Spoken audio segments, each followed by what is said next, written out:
وہ اپنی رہائی کی بات نہیں کرتے, وہ فیئر ٹرائل کی بات کرتے ہیں. ہمارے عدالتیں اتنی مفلوج ہیں کہ جب عمران خان صاحب کہتے تھے کہ مجھے سیکیورٹی رسک ہے, میں لاہور سے اسلام آباد نہیں آ سکتا, کیونکہ اس سے پہلے ان پر جو ہے 4 گولیاں لگی تھی, ان کو اٹیک ہو گیا تھا, لیکن یہاں کے ججز کہتے ہیں کہ نہیں تمہیں آنا ہوگا. آج عدالتیں خود اٹھ کر جو ہے اڈیالہ جیل جا رہی ہے. ایک سابقہ وزیر اعظم اور پاکستان کے سب سے مقبول ترین لیڈر کو لاہور سے اسلام آباد زخمی حالت میں بلایا جاتا ہے, لیکن ایک بندہ جو کنوکٹڈ ہے اور وہ باہر سے پاکستان آ رہا ہے, عدالت خود جا کر اس کو ایئرپورٹ پر ریسیو کرتی ہے. نامنظور نامنظور, ایک ریاست 2 دستور, نامنظور نامنظور, ایک ریاست 2 دستور, نامنظور. ہم کسی سے بھیک نہیں مانگتے, ہم کسی کو اپنی جھولی نہیں پھیلاتے. پاکستان تحریک انصاف عمران خان صاحب کا ہر سپاہی, عمران خان کا ہر ادنا کارکن صرف اور صرف چاہتا ہے کہ انصاف ہو, آئین اور قانون کی بالادستی ہو. اگر آئین اور قانون کی بالادستی میں, انصاف میں ہمارے گلے بھی کٹ جائے ہمیں پرواہ نہیں, لیکن انصاف ہو. میں خیبر پختونخوا میں چیف ایگزیکٹو ہوں. میں نے تمام سیاسی اور مذہبی جماعتیں, تمام ہر مکتبہ فکر کے لوگوں کو پروونشل اسمبلی کے چھت تلے جمع کیا. ہم نے ایک مطالبہ کیا, 15 مطالبے تھے, جس میں ایک یہ تھا کہ ملٹری آپریشن کسی چیز کا حل نہیں ہے. تمام سیاسی اور مذہبی جماعتیں خیبر پختونخوا کے ہر مکتبہ فکر کے لوگ یہ بار بار کہہ رہے ہیں کہ ملٹری آپریشن کسی مسئلے کا حل نہیں ہے, لیکن ملٹری آپریشن کی تیاری ہو رہی ہے. تو یہ نظام کا چلنا نہیں ہے, یہ بدماشی ہے. یہ نظام کا چلنا اس کو نہیں کہتے, اس کو بدماشی کہتے ہیں. اور جب بندوق کی نوک پر بدماشی کی جاتی ہے تو نہایت سے لوگوں کو صرف اور صرف جو ہے یہ ہوتا ہے کہ میں اپنے عوام کی جان و مال کی حفاظت کروں, اور انشاءاللہ تعالیٰ وہ حفاظت ہم کریں گے انشاءاللہ. میرے عزیز ساتھیوں, آج پاکستان جس نیچ پر پہنچ چکا ہے, اس سے آگے تباہی تباہی ہے. اللہ نہ کرے کہ پاکستان کو کچھ ہو, کیونکہ اس کے لیے ہمارے بڑوں نے بہت سی قربانیاں دی ہیں.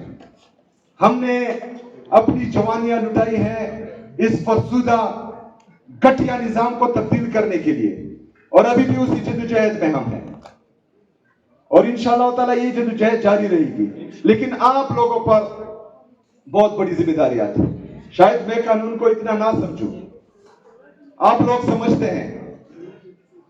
پاکستانی قوم کی آپ لوگوں کی طرف آنکھیں ہیں اور آپ لوگوں سے ہی امیدیں ہیں. اگر آپ لوگ آئین اور قانون کی بالادستی کے لیے اور آزاد تجزیہ کی بحالی کے لیے کھڑے نہ ہوئے تو ہمارے آنے والے بچے ہم پر بھی دکھیں گے اور آپ پر بھی دکھیں گے.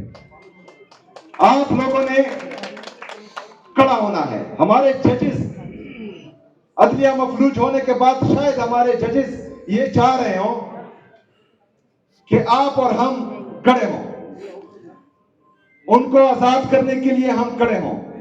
تو میں اس دل سے آپ کو یہ یقین دلاتا ہوں کہ ہمارے وکلاء تحریک کا اعلان کریں, انشاءاللہ تعالی پاکستان کا ہر نوجوان آپ کا ساتھ دے گا اور آپ کے ساتھ کھڑا ہوگا انشاءاللہ تعالی.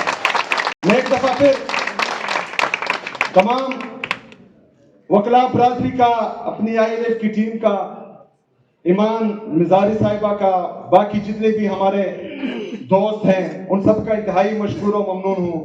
انشاءاللہ تعالی ملاقاتیں ہوتی رہیں گی. مزاحمت زندہ باد.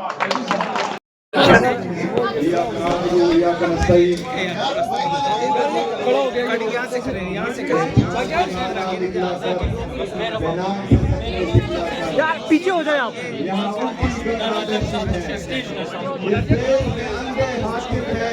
نہ ڈرتے ہیں نہ ناطم ہیں نہ لوگوں کے یہ خاتم ہیں. اس دیش میں کاروبار بہت, اس دیش میں گردے بکتے ہیں. کچھ لوگ ہیں عالی شان بہت اور کچھ کا مقصد روٹی ہے. کچھ لوگ ہیں عالی شان بہت اور کچھ کا مقصد روٹی ہے. جو کہتے ہیں سب اچھا ہے مغرب کا راج ہی سچا ہے. اے چاند یہاں نہ نکلا کر دینا اسے سب نے دکھلا کر. اسلام آباد بار کے تمام عہدیدار یہاں کے غیرت مند بہادر اطلاع تمام مشران میڈیا کے دوست تمام کو السلام علیکم ورحمۃ اللہ وبرکاتہ. میں ایمان مزاری صاحبہ کا یہاں کے باقی وکلاء کا اپنے INF کی ٹیم علی بخاری صاحب ہمارے جو پنچوتا صاحب ہیں خالد بھائی ہیں باقی جتنی ڈاکٹر بابر روان صاحب بھی بیٹھے ہیں جتنی بھی باقی INF کی ٹیم ہے ان تمام کا شکریہ ادا کرتا ہوں.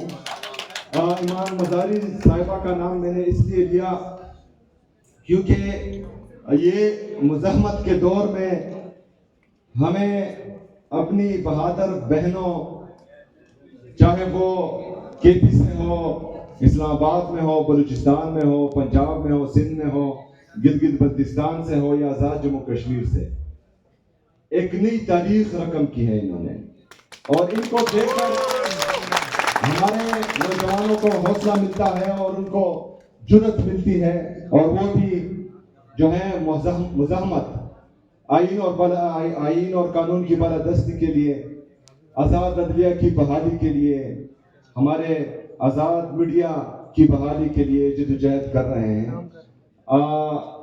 جمہوریت کے لیے یہاں پر ہمارے کچھ صحافی میرے سامنے ہیں. میرے رائٹ پہ مطیع اللہ جان صاحب لیفٹ پر اسد طور صاحب اور پرسوں جو ٹرائل ان ایبسینشیا میں ہمارے کچھ صحافی دوستوں کو کنوکٹ کیا گیا جس میں ڈاکٹر محیط پیرزادہ صاحب ہیں صادق شاکر صاحب ہیں.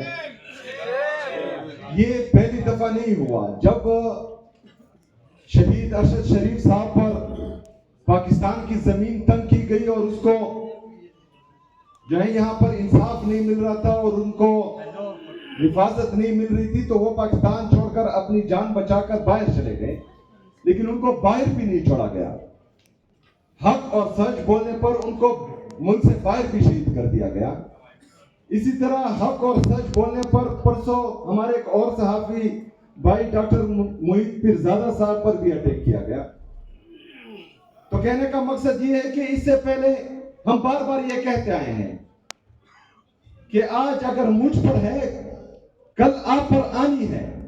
اگر آج میرا گھر جل رہا ہے تو اس کی تپش آپ محسوس کریں گے لیکن اگر میرا گھر جل رہا ہے یا مجھ پر ہے اور آپ کھڑے ہو گئے میرے لیے آپ نے آواز اٹھائی اور اس ظلم جبر فسطائیت کے خلاف آپ کھڑے ہوئے تو آپ کا گھر بھی بچے گا آپ کا ہمسایہ بھی بچے گا.